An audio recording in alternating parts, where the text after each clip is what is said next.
today I'm going to be talking about Mussolini's March on Rome. So it was an insurrection which eventually led to Mussolini's rise to power.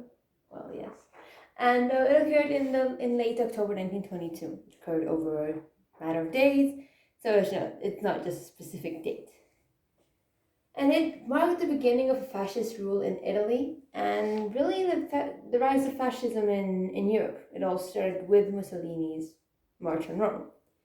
And well, it therefore marked the end of the parliamentary regime of socialists and liberals. So, a bit of like the causes. What sparked Mussolini and the fascists to actually do this walk on Rome? Well, first of all, there was widespread social discontent.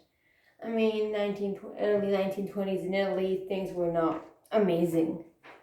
He had just gotten out of the First World War, and yeah, Italy was one of the powers that had won the war, but the peace settlements, the Treaty of Versailles, hadn't been that beneficial for Italy itself.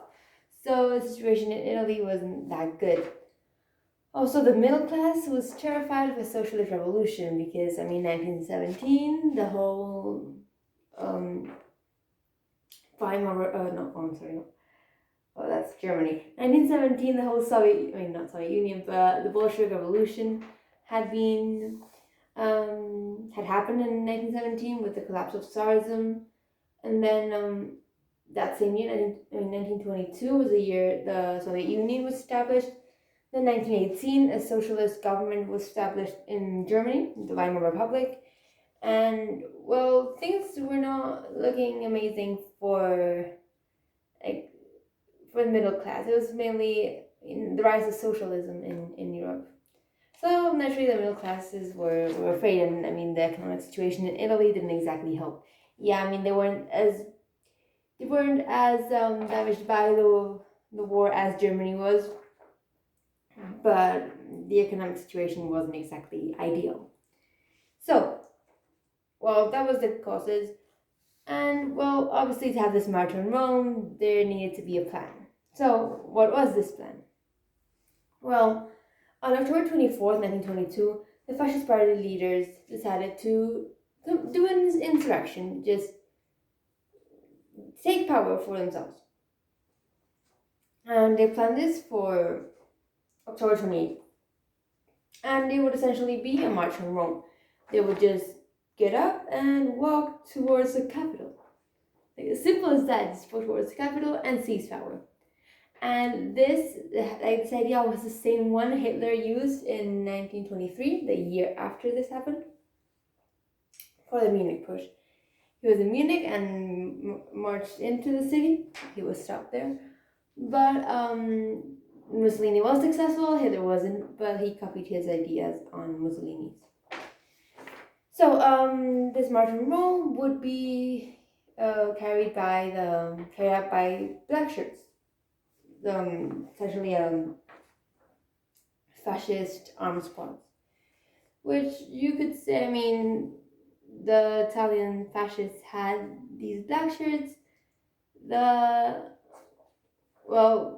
Hitler had the SS, but by this point it wasn't established. By this point, there was only the SA, the brown shirts, but the SS were modeled after Mussolini's black shirts. And a lot of the Nazi regime was modeled on Mussolini's rise to power and Mussolini's fascist government. And Hitler was inspired a lot by Mussolini. So it wouldn't only be this march on Rome; it would also be a strategic capture of different places in Italy of interest by the fascists. So strongholds, government buildings, anything that would help them gain power. And whilst all this was happening and all this was being planned, Mussolini was just relaxing in Milan, just chilling, watching his subordinates do all the planning. So yeah, the March on Rome. What was it? Because I've talked about the planning, but what were the actual events? So by October 28th, they're outside Rome. A lot a lot of not fascists, a lot of fascists were like gathering outside Rome, and well, the prime minister Luigi Facta, his his government ordered this state of siege of Rome, so essentially to mobilize the army to keep the fascists out. By the way, Luigi Facta had resigned previously, but he still held power for for some reason. I don't know. This order of the state of siege was passed on to the king, King Victor Emmanuel the Third, who, upon being presented with this, he said, "Yeah, I'm not going to sign. No, we're not going to send the army. Why? Why should we? There's no need. Just like leave it there." Well, this army could have stopped Mussolini if the army hadn't, like if the army had been deployed. Well, the fascists would probably be turned around, or at least Mussolini wouldn't have had such an easy job to take over the country, essentially. Yeah. So, why did the king say no? Because he could have just said, "Fine, yeah, do whatever you want. I don't." Like, why did he not stop the fascists? There are a few reasons. First of all, well, he knew the fascists would eventually take over. So if he sent the army, the fascists would definitely dethrone him. But if he didn't send the army, he could maybe remain as king, maybe. Then another reason is like avoiding civil war, because if he sends the army, then the fascists could just like see this as a call to arms, and civil war could ensue, and the king couldn't really afford that. Also, maybe to nationalize, like to neutralize, not nationalize, sorry, to neutralize the fascists by associating them with the national government. So if he sent the army, that would be alienating them. So he like trying to neutralize the threat by associating them with the national government. That's it. Well, Mussolini, he was in a good position and said, "Okay, fine, I will back down. I will accept if you give me control over the government. That's all I'm asking. You give me control, I'll stop with the troops." So the king, on October 29th, asked Mussolini to form a cabinet. And next day, October 30th, well, he arrived from Milan in Rome by train. Which, I mean, it wasn't a huge march on Rome he later portrayed, but it was kind of impressive, his arrival. Well, he would now be officially prime minister, and also upon his official appointment as prime minister, he organized this huge parade for his followers. I mean, this parade, Hitler used the knights. I mean, this idea of a parade, Hitler and the propaganda ministry used it, like, as a model for when, on the 30th of January 1933, when he came to power. But, yeah, that's the March on Rome, essentially. So, the conclusion.